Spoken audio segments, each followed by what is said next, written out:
CPM-ന് പിന്നാലെ ടേം വ്യവസ്ഥയിൽ ഇളവിന് CPI-യും 4 മന്ത്രിമാരും ഇത്തവണ മത്സരരംഗത്ത് ഉണ്ടാകും. ഭരണവിരുദ്ധ വികാരം തുടങ്ങി ശബരിമല സ്വർണ്ണക്കൊള്ളയടക്കം പല കാരണങ്ങൾ പുറമേക്ക് പറയുന്നുണ്ടെങ്കിലും തദ്ദേശ തെരഞ്ഞെടുപ്പ് കണക്കിലെടുത്താൽ അത്ര ആശ്വാസ്യമല്ല CPI-യുടെ അവസ്ഥ. സീറ്റിലും വോട്ടിലും വിട്ടുവീഴ്ച പറ്റില്ല. കടുംപിടുത്തങ്ങളിൽ പക്ഷേ വിട്ടുവീഴ്ചയില്ലാതെ മുന്നോട്ട് പോകാനും ആകില്ല. തദ്ദേശം കഴിഞ്ഞ് മത്സരം നിയമസഭയിലേക്ക് എങ്കിൽ പരമാവധി സീറ്റ് തുടർച്ചയായി മത്സരിച്ചവർ മാറി നിൽക്കുന്ന പതിവ് ആവർത്തിക്കേണ്ടതില്ലെന്നാണ് തീരുമാനം. റവന്യൂ മന്ത്രി കെ രാജൻ ഒല്ലൂരിൽ തന്നെ മത്സരിക്കും. മന്ത്രി GR അനിൽ നെടുമങ്ങാട്ട് രണ്ടാം മത്സരത്തിന് ഉണ്ടാകും. കടുത്ത മത്സരം പ്രതീക്ഷിക്കുന്ന ചേർത്തലയിൽ മന്ത്രി P പ്രസാദ് അല്ലാതെ മറ്റൊരു ഓപ്ഷൻ നിലവിൽ CPI-ക്ക് മുന്നിലില്ല.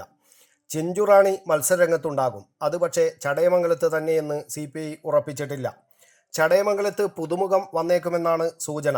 സിറ്റിംഗ് MLA ആണെങ്കിൽ ചാത്തന്നൂരിൽ GS ജയലാൽ 4ാം ഊഴത്തിനിറങ്ങേണ്ടി വരും. പകരം ആരെന്ന ചോദ്യം പാർട്ടിയെ കുഴക്കുന്നുണ്ട്.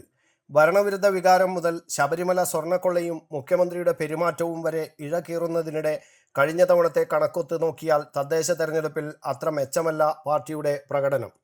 2020-ൽ 6.93% വോട്ട് പിടിച്ച CPI ഇത്തവണ 5.58 താഴ്ന്നു.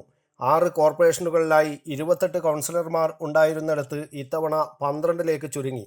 2020-ൽ 1253 പ്രതിനിധികൾ ഉണ്ടായിരുന്നിടത്ത് നിന്ന് 100ാം വർഷം തികയ്ക്കുന്ന പാർട്ടിക്ക് വേണ്ടി തദ്ദേശ സ്ഥാപനങ്ങളിൽ കൈപൊക്കാൻ ശേഷിക്കുന്നത് 1018 പേർ മാത്രമാണ്.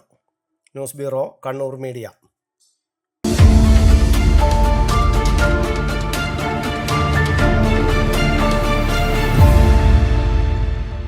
ശരി, പറയും എന്താ ഇങ്ങനെ പ്ലാൻ?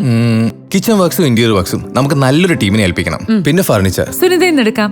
അവിടെ ആകുമ്പോ എല്ലാ മോഡൽ ഫർണിച്ചറും അവൈലബിൾ ആണ്. മോഡേൺ വേണമെങ്കിൽ മോഡേൺ, ട്രഡീഷണൽ വേണമെങ്കിൽ ട്രഡീഷണൽ. ഇനിയിപ്പോ ഇമ്പോർട്ടഡ് ഫർണിച്ചർ വേണമെങ്കിലോ അതും സുനിതയിലുണ്ട്. ചേട്ടാ, ഫർണിച്ചർ സുനിതയെന്നാണെങ്കിൽ മോഡുലർ കിച്ചണും ഇന്റീരിയർ വർക്സും അവരെ തന്നെ ഏൽപ്പിച്ചാ പോരെ? അതിനവർ ഇന്റീരിയർ വർക്സ് ഒക്കെ ചെയ്യുന്നുണ്ടോ? ഒരു വീടിന്റെ മുഴുവൻ ഇന്റീരിയർ ഡിസൈൻ ചെയ്ത് ഫിനിഷ് ചെയ്യാനുള്ള സ്പെഷ്യലൈസ്ഡ് ആൻഡ് എക്സ്പീരിയൻസ് ടീമും സ്വന്തമായ ഒരു മാനുഫാക്ചറിംഗ് യൂണിറ്റും ഉണ്ട് സുനിതയ്ക്ക്. ഇപ്പോൾ ഏത് ജനറേഷന്റെയും ഫേവറേറ്റ് സുനിത ഫർണിച്ചർ.